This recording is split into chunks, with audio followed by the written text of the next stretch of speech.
एक गांव में एक सोहेल नाम का लड़का रहता था। सोहेल की उम्र लगभग 18 साल हो रही थी। वह कॉलेज में ग्रेजुएशन यानी कि स्नातक की पढ़ाई कर रहे थे। वह लड़का पढ़ने लिखने में तो काफ़ी ज़्यादा नॉर्मल था। मतलब कि पढ़ाई लिखाई के मामले में वह लड़का ना तो ज़्यादा तेज़ था और ना ही ज़्यादा खराब था।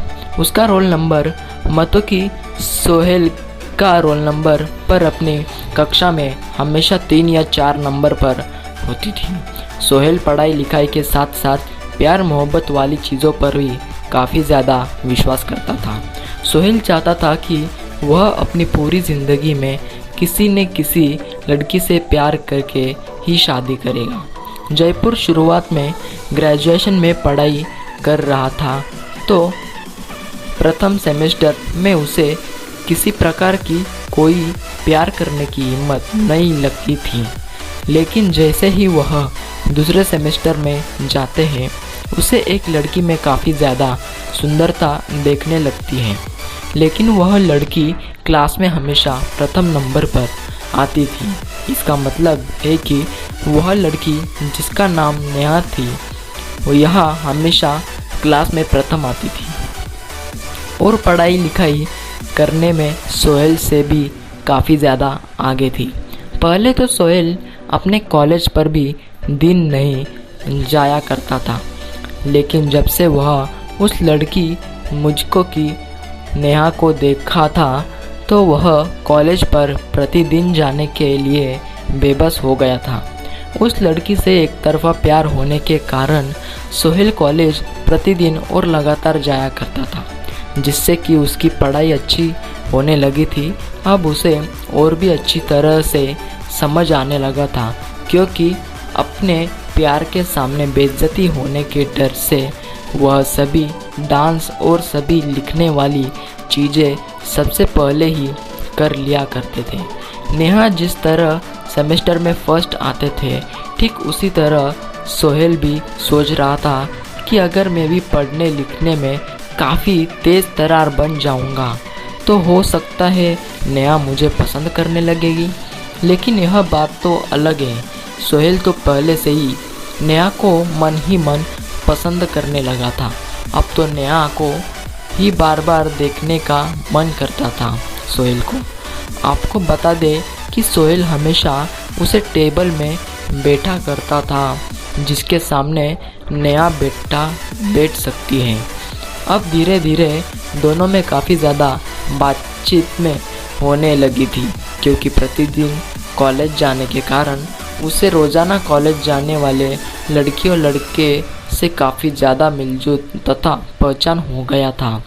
नेहा भी थोड़ा बहुत उससे बात किया करते थे, लेकिन नेहा का इरादा प्यार करने का बिल्कुल भी नहीं था। लेकिन समझ में नहीं होना अपने मन में खेतड़ी बना रहा था कि वह नेहा से ही प्यार करता है और उसी से ही शादी करेगा।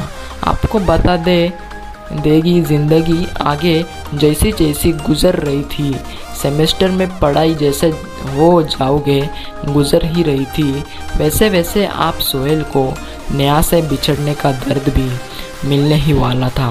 क्योंकि सुबह नेहा से एक तरफा प्यार किया करता था, इसलिए मैं नेहा को सोहेल के प्यार के बारे में कुछ नया तो जानकारी भी नहीं थी। धीरे धीरे नेहा और सोहेल तथा सेमेस्टर के सभी लोग अंतिम सेमेस्टर मतलब कि 6 सेमेस्टर में पहुंच गए थे। ज़्यादा दर्द महसूस होने लगा था नेहा से बिछड़ने की। अब तो धीरे धीरे सोहेल का मन में बिल्कुल भी नहीं लगने लगा था, क्योंकि वह नेहा से बिल्कुल भी किसी भी हालत में बिछड़ने के लिए नहीं सोच रहा था। आपको बता देगी सोहेल धीरे धीरे अब तो रोने का जैसा हालत बना लिया था, क्योंकि अब तो उन्हें यह भी लग रहा था कि महज कुछ दिनों की बात है, कॉलेज बंद हो जाएंगे, सभी की छुट्टियां हो जाएगी, फिर अब कौन कॉलेज में नामांकन कर आएगा, तो सभी लोग अपने अपने घर जाकर अपने अपने शहर में ही पढ़ाई करने वाले थे। ऐसे में सोहेल काफ़ी ज़्यादा दुखी रहने लगा था। एक दिन जब सेमेस्टर 6 का आखिरी एग्ज़ाम चल रहा था, तुम सभी लोगों को एक दूसरे से बिछड़ने का वक्त आने ही वाला था। उसी पहले हुए चाहता था कि वह नेहा से बात करे कि वह उससे प्यार करता है और उसका फ़ोन नंबर वगैरह लेकर उसे सब दिन के लिए बात करने के लिए तैयार करने के बारे में सोच रहा था। उस दिन तो परीक्षा का आखिरी ही दिन था। उस दिन के बाद से अब कोई किसी को नहीं मिलने वाला था। जैसे ही सभी लोग अपने अपने घर जाने लगे थे तो सुमेर का घर काफ़ी ज़्यादा दूर था और नेहा का घर काफ़ी ज़्यादा दूर था। परीक्षा खत्म होते ही सभी लोग अपने अपने घर की तरफ चल पड़े थे। साथ साथ नेहा और सोहेल भी अपने घर की तरफ चल पड़े थे। वैसे तो पहले नेहा को लेने के लिए उसके पिताजी को ले जाया करते थे, लेकिन उस दिन एग्ज़ाम दूसरी पाली में चल रही थी और काफ़ी ज़्यादा शाम हो गया था। हो सकता है नेहा के पापा किसी तरह का कोई काम हो और लेने से के लिए नहीं आया था।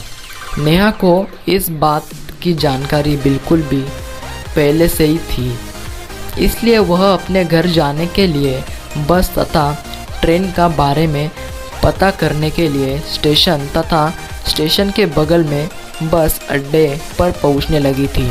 लेकिन सोहेल हमेशा से ही ट्रेन के माध्यम से ही अपना घर जाया करता था, क्योंकि कॉलेज से महज 3 स्टेशन ही होते थे उन्हें घर जाने के लिए।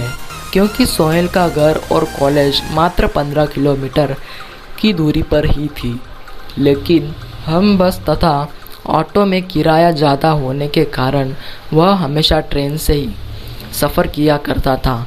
हमेशा की तरह उस दिन भी सोहेल अपना घर जाने के लिए रेलवे स्टेशन में जाकर ट्रेन का इंतज़ार कर रहा था। ठीक वैसे ही उधर से नेहा गुजरती हुई आ रही थी। जैसे ही सोने की नज़र नेहा पर पड़ती है, वह काफ़ी ज़्यादा विचलित हो जाता है और आश्चर्यचकित हो जाता है। सोहेल सोचता है कि आज नेहा स्टेशन पर क्या कर रही है। हो सकता है नेहा भी अपना घर उसी ट्रेन से जाने वाली है जिस ट्रेन से मैं जाऊंगा। ऐसे में जैसे ही नेहा की नज़र सोहेल पर पड़ी, वह तुरंत जाकर सोहेल से पूछती है कि मुझे भी घर पर ही ट्रेन से जाना है। चलो अच्छा हुआ तुम मिल गए हो, अब हम दोनों साथ में अपने घर के लिए चलेंगे। तभी सोहेल कहता है कि हाँ ठीक है, हम दोनों साथ में चलेंगे। उसके बाद नेहा पूछती है कि ट्रेन कितने बजे आएगी। तभी सोहेल कहता है कि अभी ट्रेन की कोई जानकारी उपलब्ध नहीं, तो हो सकता है कुछ टाइम लगेगा, उसके बाद ट्रेन आ जाएगी। फिर दोनों में आपस में बातचीत शुरू हो जाती है। दोनों काफ़ी घंटे तक, लगभग 1 घंटे तक बातचीत करते हैं। फिर उसके बाद दोनों हरियल आते ही उस पेड़ पर चढ़कर अपने घर के तरफ चल पड़ते हैं। दोनों एक साथ एक ही सीट पर बैठते हैं। दोनों में काफ़ी मेल होने के कारण दोनों आपस में अपने मोबाइल नंबर शेयर कर लिए थे, ताकि बहुत समय किसी प्रकार की जानकारी शेयर करने के लिए उसे कठिनाइयों का सामना करना ना पड़े। घर जाते ही उसके 1 दिन बाद दोनों आपस में बातचीत करने के लिए थे, मोबाइल फ़ोन पर है। दोनों में काफ़ी अच्छी मित्रता हो गई थी। कॉलेज के बाद दोनों अपने घर में बोर हो रहा था। दोनों 5 जीत करके अपना अपना मन बहलाया करता था। ऐसे में धीरे धीरे दोनों में काफ़ी जगह प्यार हो गया था और सोहेल को अब तो उसके सपने वाली ज़िंदगी मिलने ही वाली थी, क्योंकि सोहेल के मन में जो चल रहा था, उसका एक तरफा प्यार जो उसके मन में चल रहा था, वह पूरा ही होने वाला था। बात करते करते करीब 1 साल बीत जाने के बाद दोनों में काफ़ी ज़्यादा प्यार हो गया था। वह शादी करने के लिए राजी हो गई थी। तभी दोनों के घर वाले एक दूसरे से मिलते हैं और